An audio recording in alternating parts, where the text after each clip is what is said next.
Okay, let's say you're ready to run the machine and you really don't have any charge in the caps, or maybe there's just a little bit of charge and you want to bump it up, so you want to see the machine run it and charge itself. All right, that's the objective of this. So put together a little bank of 9-volt batteries because the motor really doesn't draw much amperage at all, but it likes the voltage. So get yourself some good high voltage like that. And let's make the connection of that into it. Well, first of all, let me show you here. Let's spin this. Okay, no power going to it, so it doesn't run. Get it back where it won't just kick. Okay, so we're connected right here on the input side, and we'll give it a little turn. And there it goes. Okay, now what we're doing is it's running up from the batteries, from the little 9 volts, and it's running the generator, and the generator is now charging the caps. And so you want to run that for a while. I've used these over and over and over and over, and they still work every time because, like I said, the thing just really likes voltage. So anyway, get those caps charged up to a point where it will self-operate, and now I do have some charge in the caps, so let's just say that we've done that for a while. Then disconnect these and connect into itself. Okay, oops, did you see that all right? Probably not. Okay, it went in here. I disconnected these and connected these lines coming out of the Cat Bank 3 into the system that pulses the motor. Now it's running and charging itself.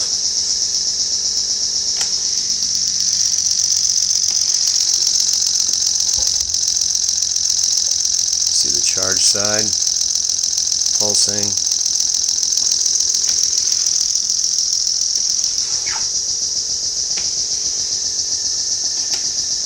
So you want to speed it up.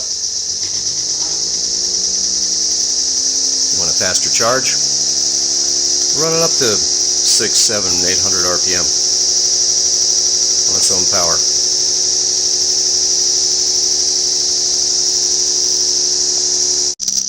Okay, now it's running and charging itself, but what we're going to do here in this little test is I'm going to show you how it will operate a resistive load. Now, you don't really want to do this, but I'm going to just show you this to show you that there is plenty of power that's coursing through the system on this. So let me just hook up these two little leads right in here, and what we're going to tap is we're just going to tap the negative peak of the sine wave, just the negative. The positive is going to keep on working to continue charging or recharging the caps in Cat Bank 3. So here we go. Let me show you what this does. Now watch how it drags the thing down, because what we're going to be doing is we're going to be pulling directly off of the coils. So it's not going through the caps at all. This is coming directly off the coils and just on that negative sine peak. So you're going to see this pulsate, and you're going to see a heck of a way that you can charge batteries. So let's hook this up. Number 4. Let's see, that's it for the negative. And oops, way to not stay. Let's put it back. Okay, there it is. You can hear the generator come down. It's so doggone bright. It's only a 25 watt bulb, but it gets so bright that I'm afraid the filament's just going to melt in that. But there's a resistive load, and it still continues to recharge Cat Bank 3 with the positive of the sine while we're running this resistive load directly off the coils. Not the intention of this machine. This machine is intended to convert energy in a very, very efficient way to charge other devices that will power your load. So it's not designed to power the load directly off these coils, though it will. And if you can see, I don't know if the camera is picking that up, if you can see the pulsing, does that show? I don't know. It's pulsing. And that's just half of the phase of the sine wave phase. So when you combine both the positive and negative, it would be a lot smoother light. Unfortunately, there's so much power that it would probably, again, melt that filament. Because I'm going to show you how each phase of the sine wave will produce over 100 volts. Okay, this next demonstration is kind of neat. This is one of the same motors that I use for the Stargate project. It's 24 volt motor, and being this as a 24 volt system, that's going to work out great. And what I've done is I've got it connected to these little leads, which there they are, and they're going in and they're going to connect to the output that is generally used to recharge CapBank 3. And I'm not going to run the machine, but I'm going to show you what this does. Let me just spin it by hand. Let me show you here. Okay, hear it? If I stop it, it stops. I'm spinning it.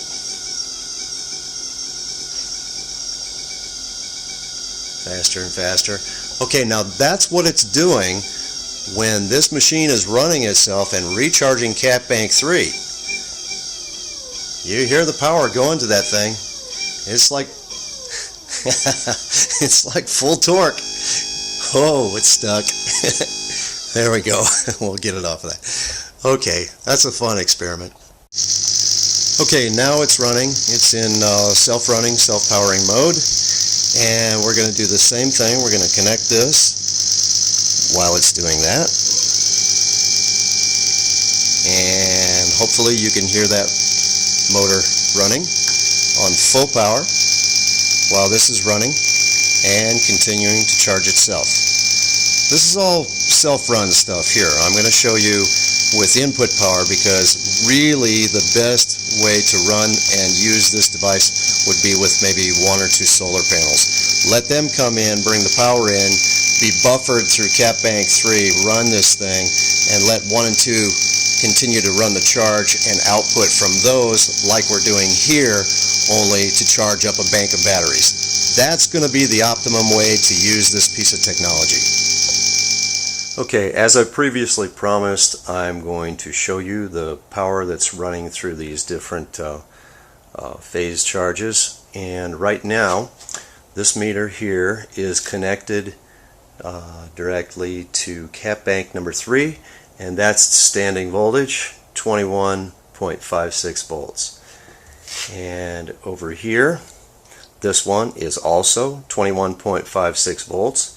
That is the standing voltage in CapBank 2, which we are going to tap the power that goes into CapBank 2. Again, that's that negative sine wave peak power, not even touching the positive. And I'm going to show you what this power does. So let's get this thing started. And and also I've got a little ammeter down here, and that'll show you how much power this is drawing. And also, again, I almost forgot this, now I've got input power going down to 2 12-volt lead-acid batteries for a 24-volt input.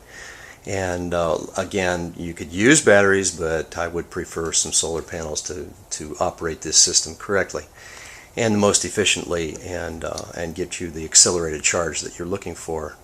So here we go. Alright, now if you notice, it's not 2156 anymore on CapBank 2, it's now 39.4, let's just say.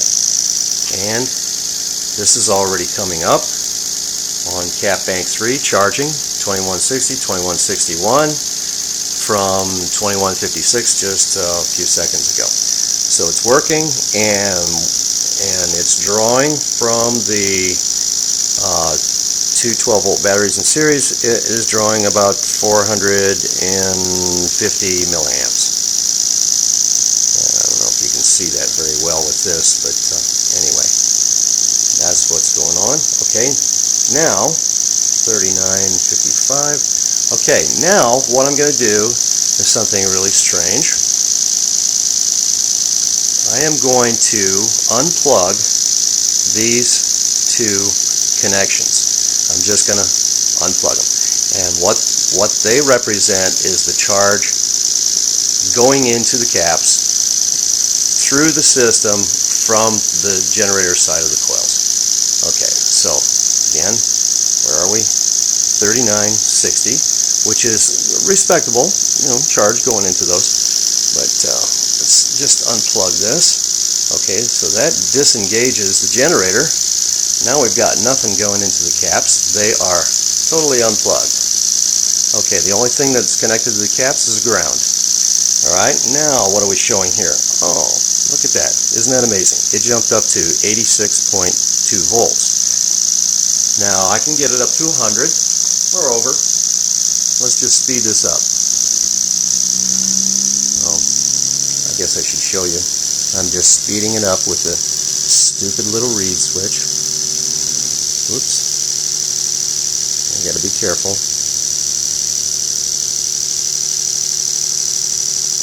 Okay, let's see where we're at now. Okay, yeah, it's coming up. 98.3. Usually comes up and hovers around between 102 and 105. Let's see if I can get it to go any faster. And get a little bit more power.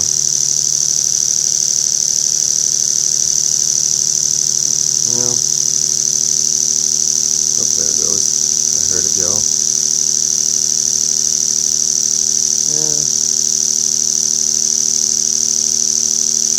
Okay, well anyway, that's not too bad. It's still almost 100 volts. It'll probably rise up to it. Oh, there it goes. Now it's a little over 100. It'll eventually get up to about 104, 105 volts. So anyway, that is the power that is being generated, that when these are plugged in will go to cap bank 1 and 2. That's just on the negative peak of the sine wave. So we've got that equal power on the positive peak of the sine wave as well. So you've got that much power going into cap bank 2, and then you've got that same power from the other peak going into cap bank 1. So it's kind of the voltage doubler situation, but gives you some serious power. Oh yeah, I just heard it speed up. There we go. 104 volts. That's respectable. Now the interesting thing about this is when the caps are disconnected, let me just slow this down for a second, because I don't want to get hurt here. I've been hurt too many times. Alright, we'll just get it going really slow and draw hardly anything. Get it down to about 300 milliamps. That's good. Okay. 300 milliamps gives us, let's see if we can get that to show. 617 RPM. Oh, shoot. I don't know if you could see that. Sorry. There we go. 618 RPM at 300 milliamps, roughly. There we go. Yeah, so that's pretty good. And we're still cooking away at what? Oh, 91 volts. Not too bad. So that's good. But the thing I was most anxious to tell you that I haven't said yet is when you disconnect the power going into the caps, if you touch the top of the caps, which is actually the positive of the cap where you see the aluminum showing beyond the little blue wrapper, insulated wrapper, if you touch the top of those, well, I'd probably end up on the floor right now because it gives you a whopping shock, and yet they're disconnected from power input, because remember, this is just coming off of the negative sine peak. So how do you get a shock from those caps when there's no power going into them? I mean, you can play with a cap that's just in your hand and you're not going to get a shock from it. It's DC. But these will shock you, and when you plug them back in, now it's totally safe. I can lay my hand there, I can lay my face there, doesn't matter, no shock. But very interesting that, see, now the power has come down here to 69 volts, and if we unplug these again, it jumps back up to 89, 90, over 90. So that's because we're not putting the power into the caps. And yet, we are putting the power into the caps, because if I was able to hold this on here long enough, and you were willing enough, you would see the voltage continue to rise on cap bank 3, which is coming directly from the charge of 1 and 2 when these are plugged in.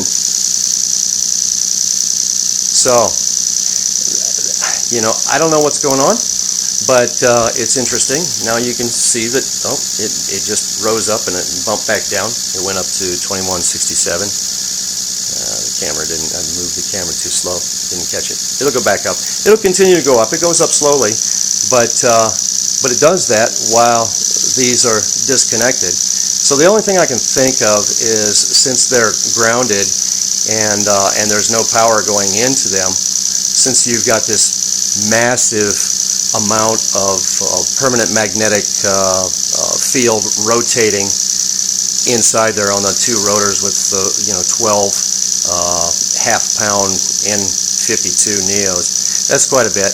But then consider the fact that you're pulsing at high frequency on the motor side, and you're getting high frequency pulses on the generator side at the same time, and all that stuff is just turning and turning and turning and rotating in there.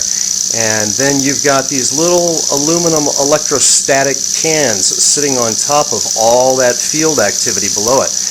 Maybe that has something to do with it, maybe it doesn't. I don't know. Anybody got any ideas on that? Let me know. But that's what it does. And you don't dare touch this when those are unplugged, even though there's no power going into them. They're on ground.